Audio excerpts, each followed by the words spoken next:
नमस्कार। भ्रमर गीत का द्वितीय भाग इस कक्षा की परिचर्चा का मुख्य विषय है। कल चर्चा हुई थी कि किस प्रकार गोपियां उद्धव को खरी खोटी सुनाती हैं। आज इसी प्रसंग को मैं आगे बढ़ा रही हूँ, तो आइए पुनः इसके शेष भाग पर विचार करते हैं। भ्रमर गीत को अध्ययन की सुविधा है तो 3 पक्षों में बांटा जा सकता है। पहला आध्यात्मिक पक्ष, दूसरा सांप्रदायिक पक्ष और तीसरा काव्य पक्ष। मैं चलती हूँ पहले आध्यात्मिक पक्ष की ओर। इस दृष्टि से गोपियाँ जीवात्माओं की प्रतीक हैं और श्री कृष्ण परब्रह्म हैं। कृष्ण के लिए गोपियों की व्याकुलता परब्रह्म के लिए जीवात्माओं की व्याकुलता के सदृश ही है। परमात्मा से नियुक्त या वियुक्त जीवात्माएं उनसे सम्मिलन हेतु सदा आतुर रहती हैं। जायसी के पद्मावत में रत्नसेन का पद्मावती के लिए जो अनन्य अनुराग है वह इसी कोटि का है। इस प्रकार की प्रतीक कल्पना में रहस्यवाद का आविर्भाव सर्वथा स्वाभाविक ही है। अब दूसरा आता है सांप्रदायिक पक्ष।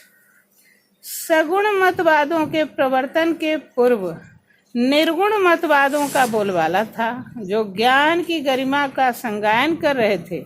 इसके प्रतिकूल सगुण भक्ति के आचार्यों ने भक्ति की श्रेष्ठता प्रतिपादित की थी।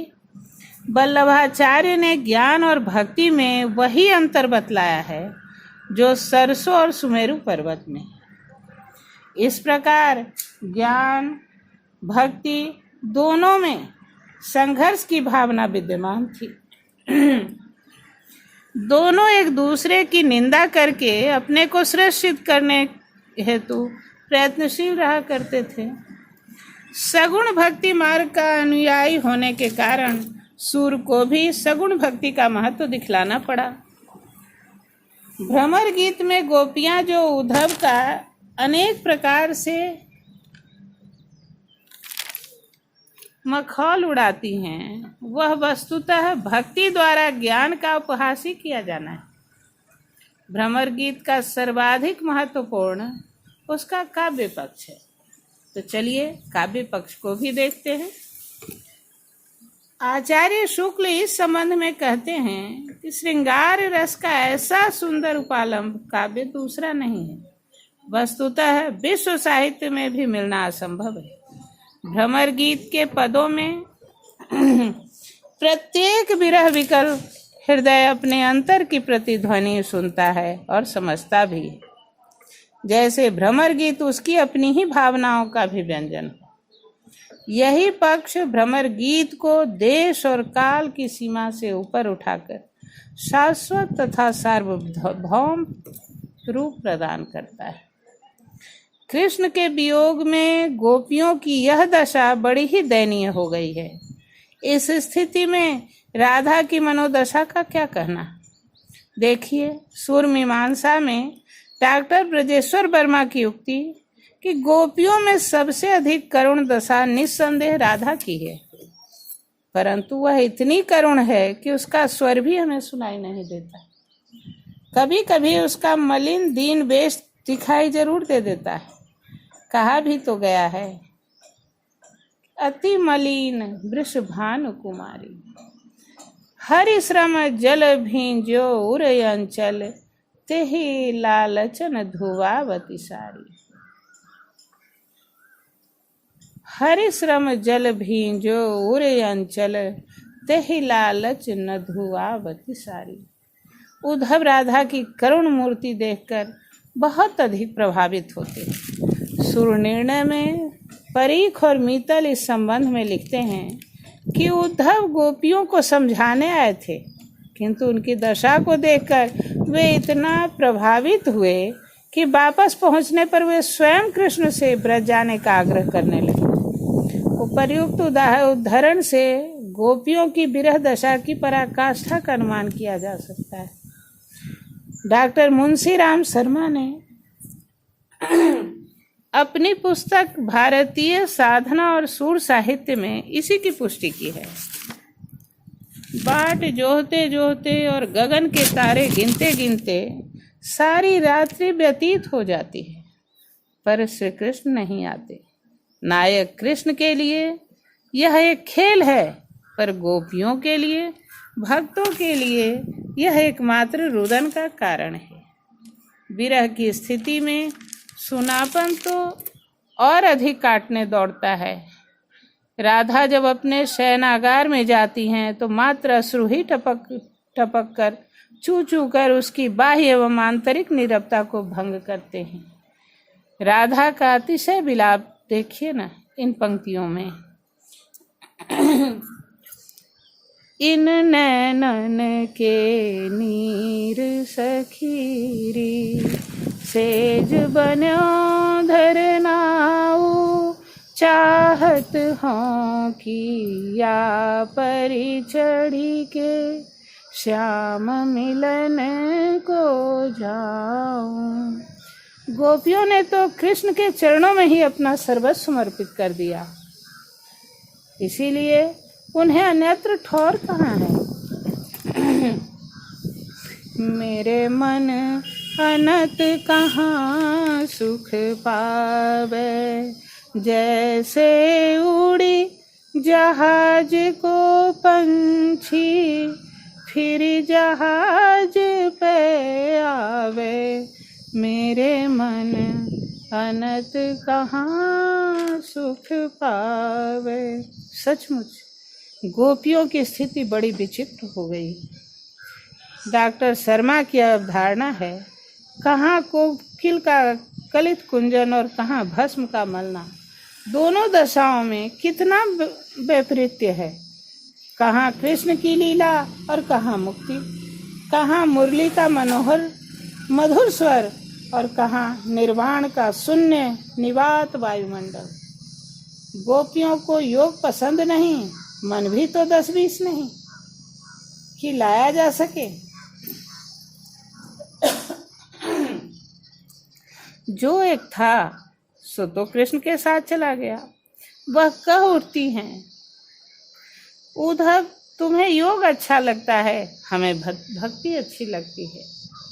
उद्धव मन माने की बात, दाख छुहारा, छाड़ी अमृत फल, विष कीड़ा विष खात। सूरदास जाको मन जासो, सोई ताहि सुहात। उद्धो मन माने की बात। सच है, जिस हृदय में त्रिभंगी श्री कृष्ण तिरछे होकर गड़ गए हों, उस हृदय में किसी दूसरे को कैसे स्थापित किया जा सकता है। सूरदास ने भ्रमर गीत में विरह की एकादशी दशा का चित्रण कर दिया है। उनके वर्णन में विस्तार और गंभीरता दोनों ही दृश्यमान है। जिस चमत्कारमयी ऊहात्मक शैली में गंग, बिहारी, मतिराम, देव आदि ने वियोग ताप में भूनकर कमल के पत्तों को पापड़, शैवाल को भस्म और संताप को मांस सेकने की भट्टी बना दिया है, वह सूर सागर में कहीं भी दृष्टिगोचर नहीं होता। आचार्य शुक्ल ने सूर वर्णित गोपियों के विरह पर यह लांछन लगाया है कि उनका विरह मात्र 3 कोस का है और कभी कभी तो कुंज में अंतर्निहित होने तक ही सीमित। इसका प्रत्युत्तर डॉक्टर शर्मा ने अपने सूर सौरभ में दिया है कि इस प्रकार के समालोचकों को सोचना चाहिए कि वियोग विशुद्ध रूप से भाव जगत की चीज है। देश काल का व्यवधान अतीव स्थूल महत्व का है। इस प्रकार लड़काई को प्रेम कहो अली कैसे छूटे, बाल्यावस्था से ही प्रेम का स्वाभाविक विकास दिखलाकर सूर ने उसके संयोग और वियोग दोनों पक्षों का अत्यंत ही स्वाभाविक वर्णन किया है। सभी आलोचकों की भी यह मान्यता है कि सूर को भ्रमर गीत लिखने की प्रेरणा श्रीमद् भागवत से ही मिली थी। जैसा स्वयं सूर ने भी अपने ग्रंथों में स्वीकार किया है। यह प्रसंग भागवत में भी वर्णित है। इस संबंध में डॉक्टर देवेंद्र नाथ शर्मा की मान्यता भी देख लेते हैं। ब्रज भाषा की विभूतियां नामक ग्रंथ में उन्होंने द्रष्टव्य किया है। साथ ही यह भी निर्विवाद है कि भागवत ने केवल प्रेरणा ही दी होगी, मार्ग ही दिखलाया होगा, अन्यथा भ्रमर गीत का विस्तार, चमत्कार, शेष सभी कुछ सूर की नवोन्मेषशालिनी प्रतिभा, असाधारण कल्पना और अद्वितीय सहृदयता का प्रसाद है। भागवत में यह प्रसंग सूरसागर की अपेक्षा अत्यंत ही संक्षिप्त है। भागवत में जहाँ केवल 110 श्लोक हैं, वहाँ सूरसागर में सैकड़ों पद हैं।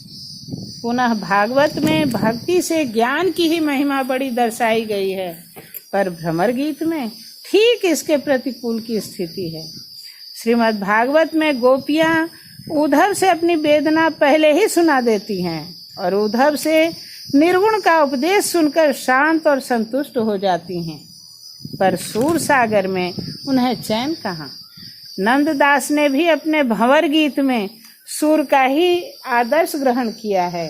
हाँ, उनकी गोपियाँ थोड़ा तार्किक अवश्य हैं, फिर भी उद्धव से सारा हाल ज्ञात कर वह चित्कार कर उठती हैं। तापाछे एक बार ही रुदित भई ब्रज नारी, हा करुणामय नाथ हा केशव कृष्ण मुरारी, फाटियो हियरो चले। डॉक्टर हजारी प्रसाद द्विवेदी ने अपने सूर साहित्य में लिखा है कि कितनी करुणाजनक कल्पना है यह। प्रेम मूर्ति गोपियों को छोड़कर करुणा निधान भगवान कुब्जा से प्रेम करने लगते हैं। यह सोचना भी कितना भयानक है। फाटी हेरा चलो। उद्धव ने ठीक ही समझा, ये सब प्रेमासक्त हैं, कुल लज्जा करी लोप, धन्य ये गोपियाँ। सच है, लगी इश्क की चोट हो जिसके दिल पर, वही दर्द दिल की दवा जानता है। सूरदास की गोपियाँ कुछ भी नहीं सोच सकती, वे तो व्यथा सागर में डूबने उतराने लगती हैं। सूर को जहाँ स्वाभाविकता का चितेरा कहा जाता है, वहाँ आचार्य वाजपेयी जी की धारणा को भी विस्मृत नहीं किया जा सकता। वे महाकवि सूरदास में इस तथ्य को उद्बोधित करते हुए कहते हैं कि मुख्यतः सूरदास जी की कला उदात्त मानसिक भूमि पर ही खड़ी है, पर कई बार राधा और कृष्ण के प्रेम प्रसंगों में शारीरिक संयोग की चर्चा भी आ गई है। पुनः वे लिखते हैं कि मेरी यह धारणा अवश्य ही सूरदास को ऐसे स्थल बचा जाने चाहिए थे अथवा संकेत रूप में ही दर्शाना चाहिए था, क्योंकि धार्मिक काव्य के रचयिता को सामाजिक मर्यादा अधिक बरतनी होगी।